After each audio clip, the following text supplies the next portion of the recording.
1년에 5천만 원씩 저축을 할 수가 있어요. 5천만 원씩 저축을 한다고? 저축을 할 수가 있어요. 더 친하게 지내자. 근데 제가 지금 5억이 있어요. 저는 이제 목표가 저는 집이 없으니까 5억으로 뭔가 살 수 있는 집을 사서 거기에 살면서 돈을 5천씩 모으면서 뭔가 상황을 봐서 또 이 집을 또 팔고 또 좋은 집으로 또 이사를 하고 해서 궁극적으로는 강남 지역에 30평대 아파트를 사는 게 목표거든요. 지금 당장 내가 가진 돈으로 산다면 어느 지역을 추천할 수 있는지. 일단 출발이 잘못된 게 네가 그럼 연에 5천을 저축할 수 있는 사람이면 아까 얘기가 5억으로 집을 사고 연에 5천을 저축해서 그걸 나중에 합쳐가지고 점핑할 생각을 하지 말고 네 그 5천을 금융비용으로 태운다 생각하고 레버리지를 일으켜서 5억 플러스 돈을 빌려라. 그래서 그걸 이자로 내면서 주담대를 갚아 나가는 식으로 해서 5억짜리 집을 사지 말고 예를 들면 한 8억짜리 집을 사. 그 다음에 나머지는 이자로 내면서 네 재산에 불리는 게 네가 5억짜리 집을 사고 5천을 저축하는 것보다 훨씬 더 빠르고 그리고 두 번째로는 지금 8억짜리 집은 그러면 살 수 있습니까? 5억. 그러면 이제 그거는 여러 가지 따져봐야겠지. 예를 들어서 토지 구역 안에 혹은 조정 대상 지역 안에는 대출이 맥스 40%밖에 안 나오는 것도 따져봐야 될 거고 그럼 8억짜리 집을 산다면은 8사 32 3억 2천은 나올 수는 있는 거고 그러면은 아까 말한 구조가 맞잖아. 5억 갖고 있는데 8억짜리 집은 살 수 있잖아.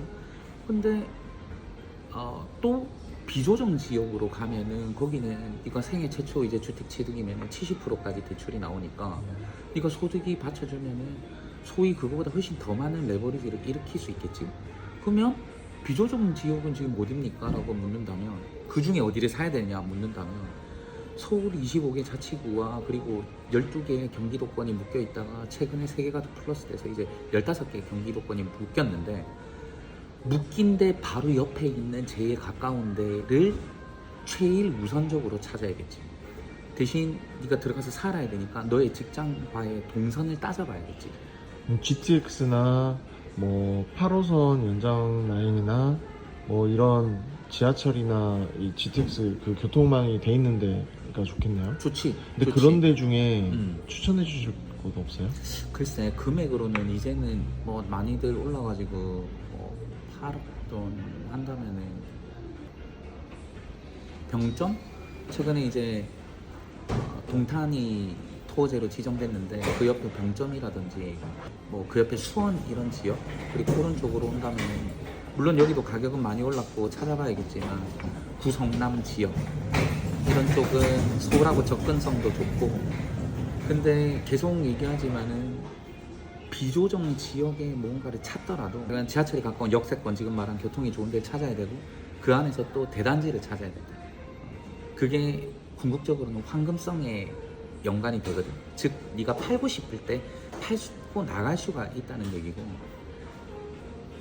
방금 말한 그 지역들은 이미 반응들 하고 있을 거다. 그리고 지금 말한 것보다 금액대는 살짝은 높지만 내가 지난 영상에서도 당시에 한 7개월 전에 얘기했지만 그 당시에 내가 남양주 구리 바로 뛰어가라 얘기했던 것도 그런 맥락이거든. 근데 최근에 이제 구리 묶이고 나니까 남양주가 뭐 순식간에 호가가 1, 2억 올랐다 막 이런 얘기들도 같은 맥락의 이야기들이겠지. 그럼 다산 신도시도 묶여있나요? 토어제? 지금 안 묶여있지. 남양주니까. 다산역이 작년인가 재작년에 뚫려가지고 8호선으로 잠실까지 20분이면 가잖아요. 가지. 다산역 인근에는 8억에 살 수 있는 집들이 있나요? 5구 타입 정도는 되지 않나? 84 타입은 지금 10억들 주요 아파트들은 거의 육박하거나 오른 걸로 내가 이해하고 있고 이건 5구 타입 정도는 그 정도 가격이면 가능하다. 가능하다. 그럼 만약에 주식이 더 대박이 나가지고 현금이 10억이 생겼어요. 10억 정도면은 사실 대출이 안 나오는 거 아니에요? 현금이 10억 있는데 대출이 나오냐 안 나오냐를 묻는 거예요? 그쵸. 현금 10억이 있고 예를 들어서 집을 살려고 하면 최근에 무슨 발표 나가지고 6억이 한도였는데 3억으로 줄인다 뭐 이런 이야기 있었는데 맞나요? 그거는 일단은 법 규제상 6억 한도가 3억으로 줄은 건 아니고 지금 일단 대출 규제로 치면은 15억 이하 아파트를 매수할 때는 맥스가 6억까지 나오고 15억에서 25억까지는 4억이 나오고 25억이 넘어가면은 2억이 맥스로 나오거든.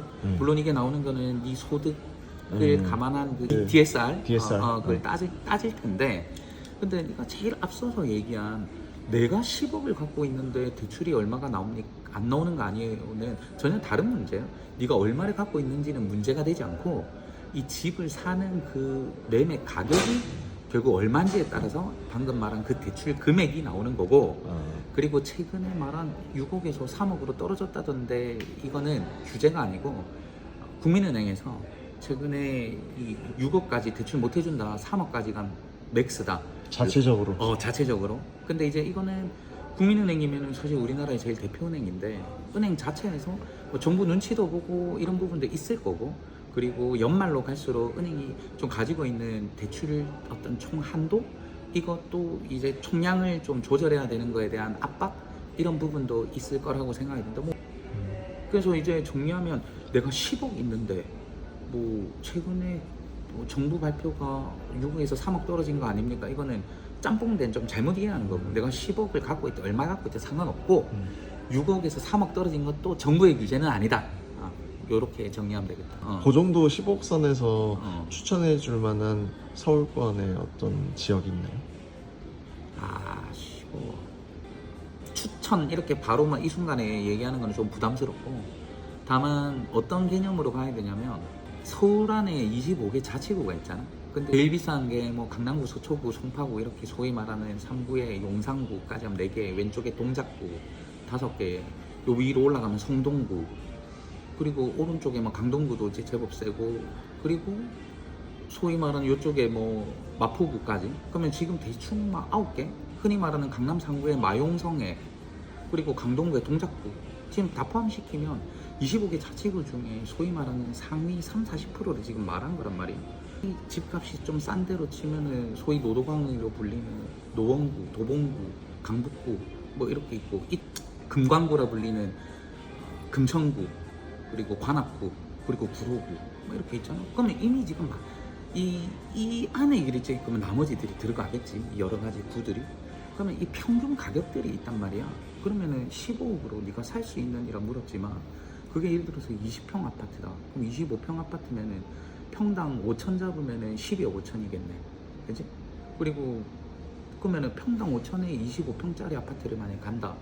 그러면 15억짜리 정도 가는 건데, 그러면 평균 5천 정도 하는 구가 지금 구간상 이 중간에 있는 구들일 거란 말이에요. 그러면 이 구들 중에 여러 가지 이제 막 근처 개발 호재라든지 교통 호재라든지 이런 것들이 다 금액에는 많이 반영이 돼 있겠지.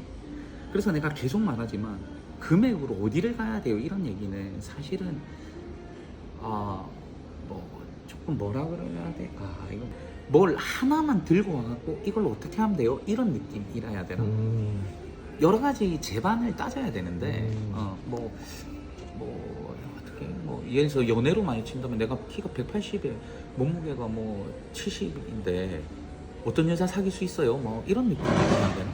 나머지 봐야 될 게 너무 많잖아. 그렇기 때문에 큰 틀을 내가 지금 얘기한 거고, 그 안에서 네가 직장이 어디라서 출퇴근이 어떤지부터 해서 결국 집은 네가 들어가서 살아야 되는 거기 때문에 향후 투자 가치, 그리고 내 자산 업그레이드도 있겠지만 그 안에 내가 사는 동안 너의 만족도도 있을 거 아니야.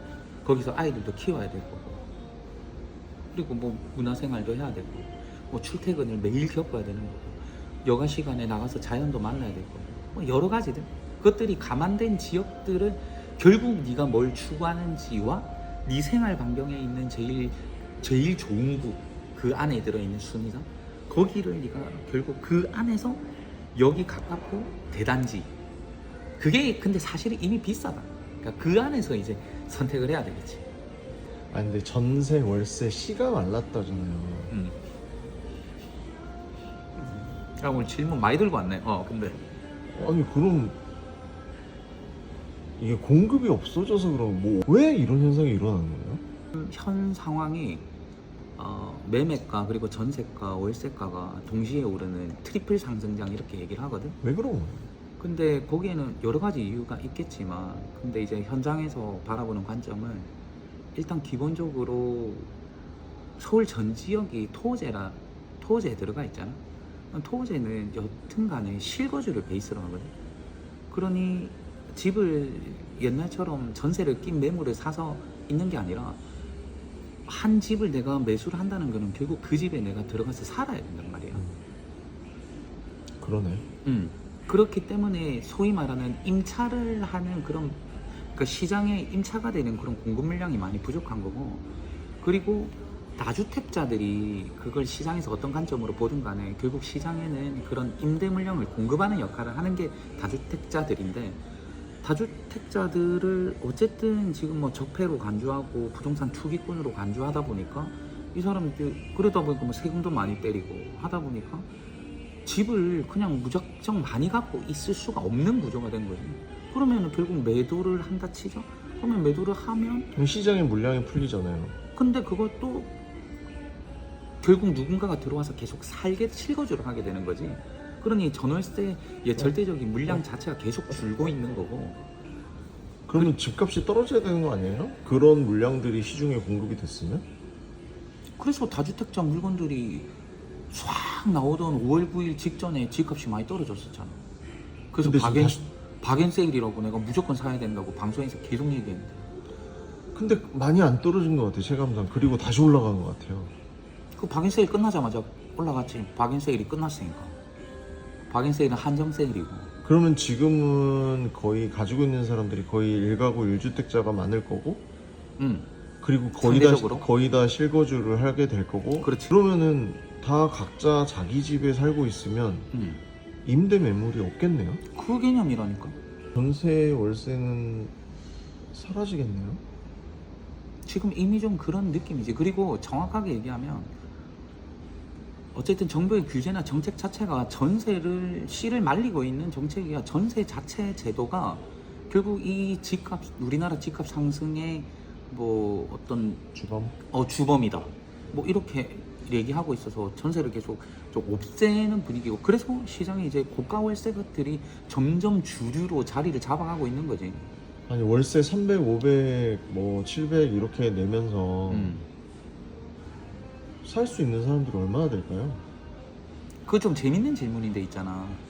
우리 예를 들면은 그 전월세 전환율이라 해가지고 전세 1억당 월세가 40만 원 베이스거든. 그러면은 그냥 예를 들어서 보증금 1억에 월세 400이다. 그러면은 이 400만 원 월세가 결국 10억 전세금이랑 맞먹는 거거든. 그러면은 이 사람이, 그러니까 전세 11억짜리가 월세로 바뀌면 보증금 1억에 월세 400짜리가 되는 거잖아. 근데 1억에 400짜리를 찾는 사람들이 은근히 젊은 분들이 많아. 근데 그 사람들이 나름 고소득자야. 전문직도 많고. 그래서 내가 여러 가지 이런 얘기를 좀 나눠보면 월수입은 충분히 뒷받침이 되는데 아직 사회초년생이라서 모아놓은 돈은 많이 없어. 그런 분들이 소위 사회적 체면도 있고 보이는 눈도 있고 이러니까는 그런 고가 월세를 사는 케이스들도 있고. 전문직이요? 그리고 두 번째로는 요즘 증시가 뭐 하도 뭐 롤러코스터는 타고 있지만 한동안 굉장히 뭐 우리가 뭐 투자할 때 뭐 1000, 2000, 2000 막 이런 시대였는데 어느 순간에 다다다다 해서 뭐 9000 찍고 지금 다시 이제 조금 내려와 있지만, 그러다 보니까 그 옛날보다 주식을 하는 거, 주식을 보유하는 것이, 그래서 뭐 지금 뭐 스탁 사피언스 뭐 이런 얘기도 나오던데, 그러니 그들이 계산할 때는 이런 거지.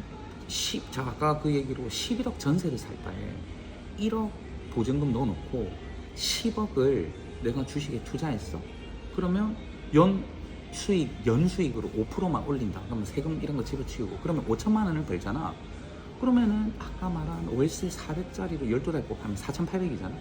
그러면은 내가 이 5%만 벌면 이 월세는 내고도 남는다는 거지. 근데 이 사람들의 목표가 연수익 5%가 아니거든. 뭐 하이닉스나 뭐 삼전 그 대형주들이 뭐 자고 일어나면 오늘 날 7%, 8%. 근데 요새는 하도 반대로도 꺾이고 하니까 그래서 조금씩 이제 겁을 먹고는 있지만, 어쨌든 그렇게 거금 목돈을 이런 전세 시장에 놓는 것 자체가 잘못된 재테크다, 이런 인식들이 특히 젊은 분들한테 조금 퍼져 있는 것도 사실이지.